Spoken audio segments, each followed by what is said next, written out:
Tidak malam, selalu diganggu oleh hantu syaitan.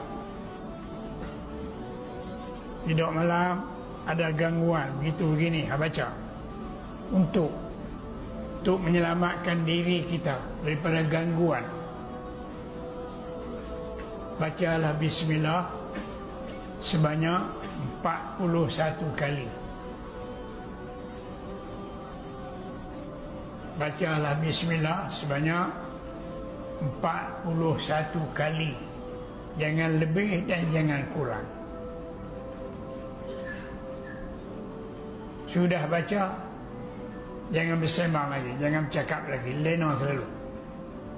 Kalau nak sembang jangan baca lagi, dekat-dekat nak lena lagi. Dekat-dekat nak lena, baca ke lena lah. Gangguan tak ada. Tempat keras lagu mana pun tak.